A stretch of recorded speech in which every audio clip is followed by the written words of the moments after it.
You may never have heard of Kenema, Sierra Leone, or Arua, Nigeria, but I know them as two of the most extraordinary places on earth.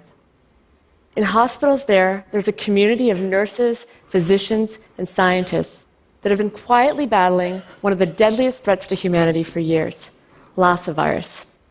Lassa virus is a lot like Ebola. It can cause a severe fever and can often be fatal.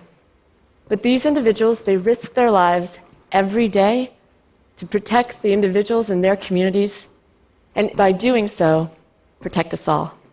But one of the most extraordinary things I learned about them on one of my first visits out there many years ago was that they start each morning, these challenging, extraordinary days on the front lines, by singing. They gather together and they show their joy, they show their spirit. And over the years, from year after year, as I visited them and they visited me, I get to gather with them and I sing and we write and we love it because it reminds us that we're not just there to pursue science together, we're bonded through a shared humanity.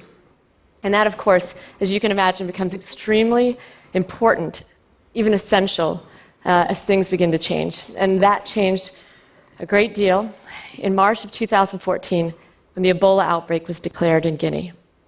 This is the first outbreak in West Africa, near the border of Sierra Leone and Liberia. And it was frightening for us all. We had actually suspected for some time that Lassa and Ebola were more widespread than thought, and we thought it could one day come to Kenema. And so members of my team immediately went out and joined Dr. Humar Khan and his team there. And we set up diagnostics to be able to have sensitive molecular tests to pick up Ebola if it came across the border and into Sierra Leone. We had already set up this kind of capacity for Lassa virus. We knew how to do it. The team is outstanding. We just had to give them the tools in place to survey for Ebola. And unfortunately, that day came. On May 23, 2014, a woman checked into the maternity ward at the hospital, and the team ran those important molecular tests, and they identified the first confirmed case of Ebola in Sierra Leone.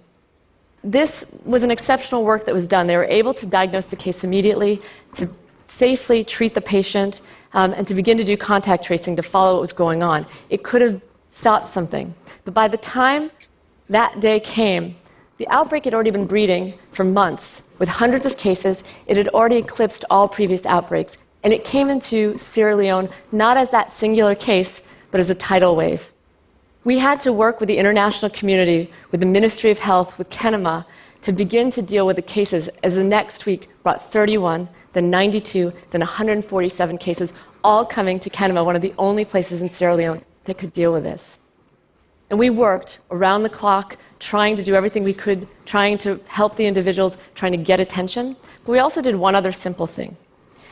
From that specimen that we take from a patient's blood to detect Ebola, we can discard it, obviously. The other thing we can do is actually we can put in a chemical and deactivate it. So just a simple place it into a box and ship it across the ocean, and that's what we did. We sent it to Boston, where my team works. And we also worked around the clock, doing shift work day after day, and we quickly generated 99 genomes of the Ebola virus. This is the blueprint. The genome of the virus is the blueprint. We all have one. It says everything that makes up us, and it tells us so much information. The results of this kind of work are simple, and they're powerful. We could actually take these 99 different viruses, look at them and compare them, and we could see actually, compared to 3 genomes that had been previously published from Guinea, we could show that the outbreak emerged in Guinea months before, once into the human population, and from there had been transmitting from human to human. Now that's incredibly important when you're trying to figure out how to intervene, that the important thing is contact tracing. We also could see that as the virus was moving between humans, it was mutating. And each of those mutations are so important because the diagnostics, the vaccines, the therapies that we're using are all based on that genome sequence fundamentally. Right? That's what drives it. And so global health experts would need to respond, would have to develop, to recalibrate everything that they were doing. But the way that science works, the position that I was in at that point is I had the data, and I could have worked in a silo for many, many months, analyzed the data carefully, slowly, submitted the paper for publication, gone through a few back and forths, and then finally, when the paper came out, might release that data. That's the way the status quo works. Well, that was not going to work at this point, right? We had friends on the front lines, and to us, it was just obvious that what we needed is help, lots of help.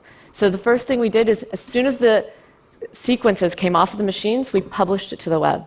We just released it to the whole world and said, help us. And help came.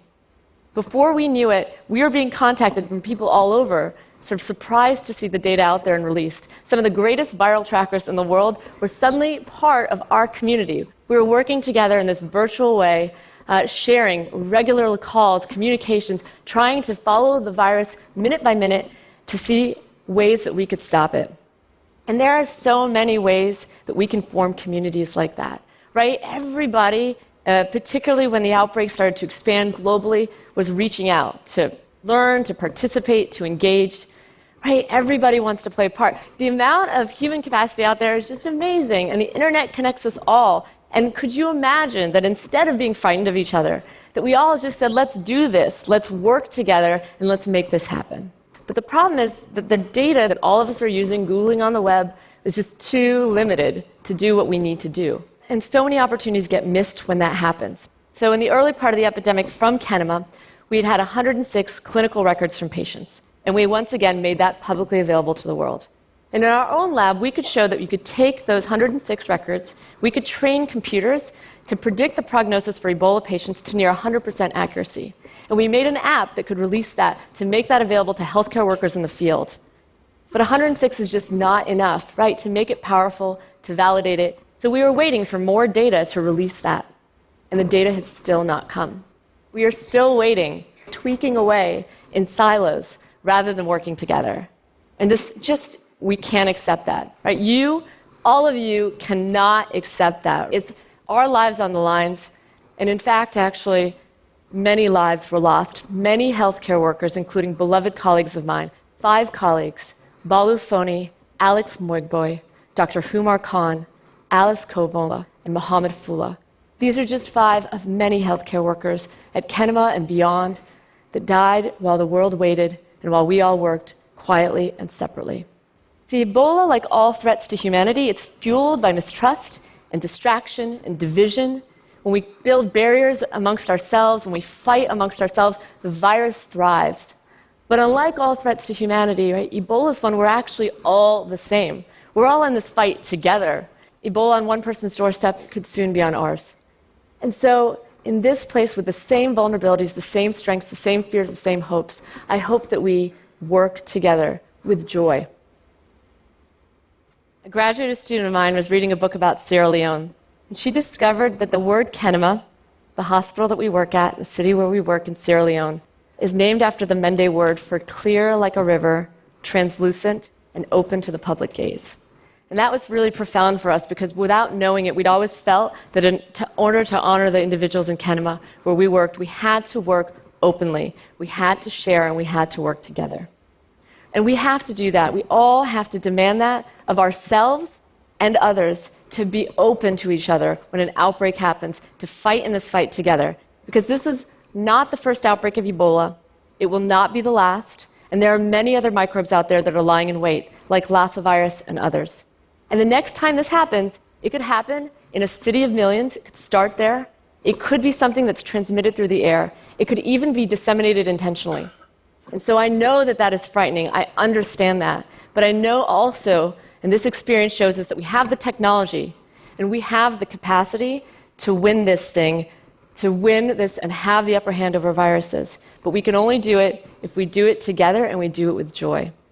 And so for Dr. Khan, and for all of those who sacrificed their lives on the front lines in this fight with us always, let us be in this fight with them always. And let us not let the world be defined by the destruction wrought by one virus, but illuminated by billions of hearts and minds working in unity. Thank you. Thank you.